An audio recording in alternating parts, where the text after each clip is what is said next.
NXT took place last night from Full Sail University. That's its home. And we started the show off with a video recap of Worlds Collide. And this is the follow from Worlds Collide, which took place in Houston, Texas this past weekend from the Royal Rumble location. And I have to say, it feels like Worlds Collide was ages ago. So much has happened since Saturday night. Jeez, so much big news. Non-wrestling, of course, Royal Rumble happened, and Raw, the big angle happened.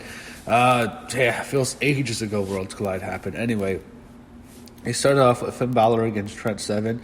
This was a fine matchup here. I'm a fan of Finn. I think Trent's good. Trent Seven's solid. However, when you go back to Worlds Collide, he was having the confrontation with Tyler Bate, not Trent Seven, if I recall.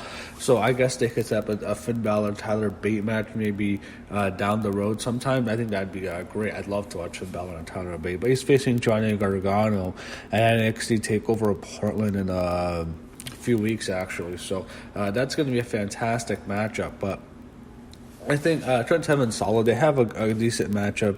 Balor really got the majority of the match. He took most of the offense. He was in control of it.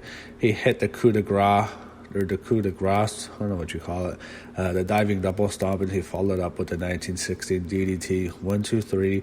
Balor wins, builds up the angle for TakeOver in Portland in a few weeks, and he's been very good in his heel role recently, I have to say. I think Finn Balor's been a very good heel. Next, we go backstage to Kathy Kelly, who's interviewing the Broserweights. Pete Dunne and Matt Riddle then said he was going to break Gibson, and Riddle mentioned he'd show why Dunne is the life of the party, which got laughs because Pete Dunne's just very stoic. I think he's entertaining as hell, actually, Pete Dunne. But we get a preview of Dakota Kai and Tegan Nox. We're going to wrestle later in the show. They've been building that up for a while. I wish they would have gotten a bigger match. It's not a quality match to get a TakeOver spot, I guess. But they did do a lot with that angle back in War Games, but they're not going to get a match.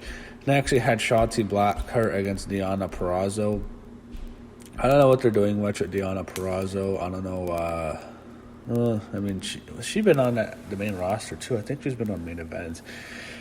Shotzi got the win. I'm not sure. I don't know what I see in either of these two. It's just the women's division's very stacked, so I guess they're gonna take. These are more filler wrestlers, I guess. But Shotzi got the win. It was an okay match. It was short. The crowd at Full Sail seems to like Shotzi, so that's that. We got another video package from. Then Keith Lee comes down to the ring. I apologize. I got a phone call from Uganda right now. I don't know what the hell happened. Anyway, Keith Lee comes out to the ring. And he's contemplating who's going to be his challenger from the Royal Rumble. And all of a sudden, his challenger after winning the what am I thinking? He won the North American title, and he wants to know who his first challenger is going to be.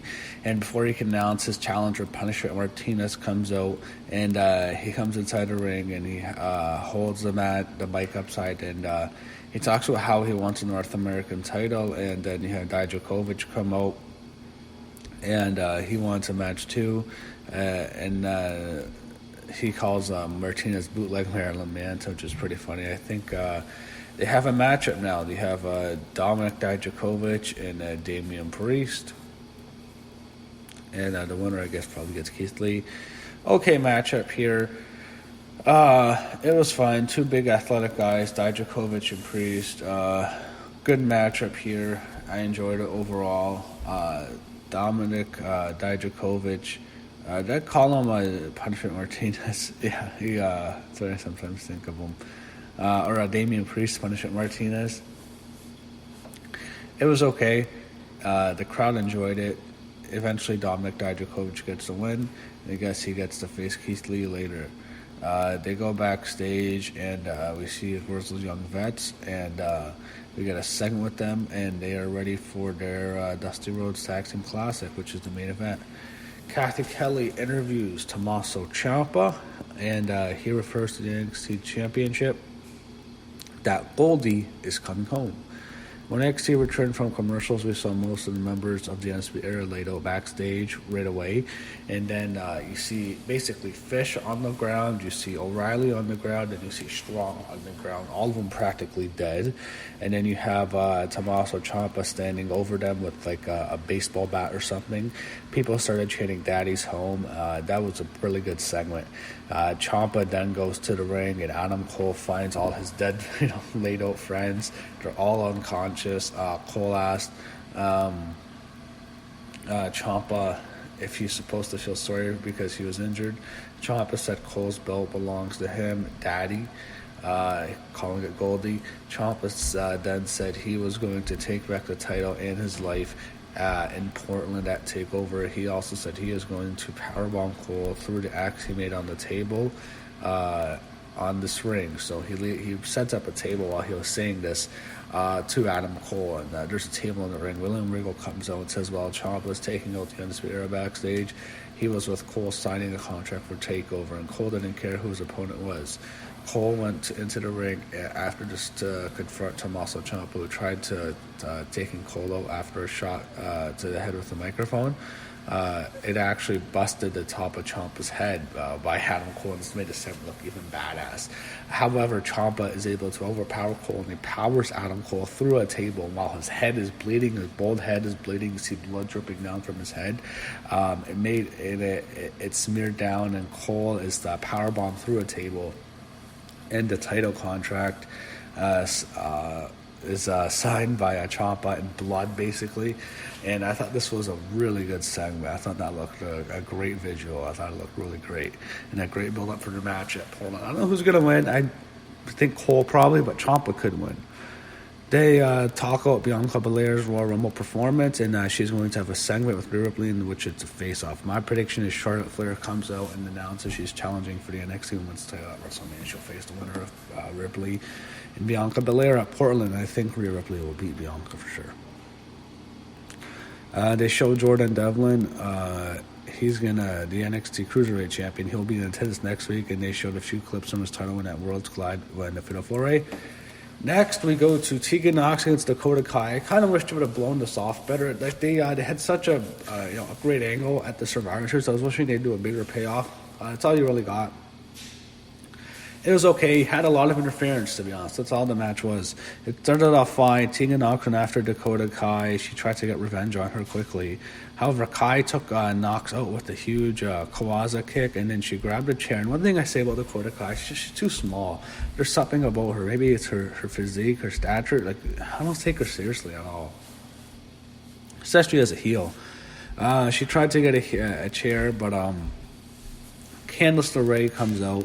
She takes the chair away from her, and Dakota Kai is now mad. She gets back into the ring, and she takes another. The referee's distracted by Candice, and she gets whacked by Tegan Nox with the knee brace, hitting her again, and then Tegan hits a Shining Wizard 1, 2, 3. Tegan Nox defeats Dakota Kai, gets her revenge. This is okay for what it was. It was way too short. I think it was a teaser for a rematch in a few weeks, but I wish they would have done a little bit more with this. But that's it. Tegan Nox gets her revenge, and she defeats Dakota Kai. They aired a mysterious vignette for something that's going to happen on February 20th, 2020. Who cares? Hayden Carter against Chelsea Green. Okay. Robert Stone's with her. This does not make any sense. Why? Why would you do this? Why do this? This makes no sense. Why beat Chelsea Green right away? She was against her. It's an okay matchup for a while, and I don't get why they had this. It was basically Chelsea Green destroying Hayden Carter for the whole match, and then she loses focus, and then she gets rolled up with the small package 1, 2, 3, or an inside cradle. It was an inside cradle on a small package, and Hayden Carter gets the win, and she beats Chelsea Green. Okay, I do not understand why they did this. I did not get this. Whatever. Okay. Anyway, they did all this work building up Chelsea Green. Have her lose to Hayden Carter. Whatever. Okay. It is what it is. So main event time, Dusty Rhodes Tag Team Finals. You have Pete Dunne and Matt Riddle against the Grizzled Young Veterans, Zach Gibson and James Drake. So You had a very good matchup here. It went through a commercial break. It was a long matchup. It was a good main event. It was very entertaining. I thought for sure Pete Dunne and Matt Riddle could win, but I didn't really think Brooklyn Young Vets were going to win at all, mainly because I don't think they were going to beat Dunne and Riddle right now and have them job out to these guys unless there was some sort of heel interference. So it was a solid matchup for the Dusty Rhodes Classic. They used to always do Dusty Classic finals like at TakeOver and stuff. I did it here. It was a solid matchup here. Dunne and Riddle get the win over Gibson and Drake. They eventually hit a double dive, and Riddle goes back into the ring, and he hits a floating bro twisting senton. And they finished James Drake off with a super kick, with a super GTS to put him out, and then they get that with they get the win after that. You have Pete Dunne and Matt Riddle as your Dusty Rhodes Tag Team Finals champions. The Tag Team Classic champions. They win it. They win the trophy. It was a good matchup here. The Broserweights get the victory. I thought it was a solid main event, and they give a decent win to them. So that was NXT. I thought it was a decent show overall. Had some ups, had some downs. I thought the two things they were building up mostly were the Dusty Classic Finals and Tegan Knox and Dakota Kai. I thought one delivered. I thought one was a bit disappointing, but overall, I'd say it was a decent show.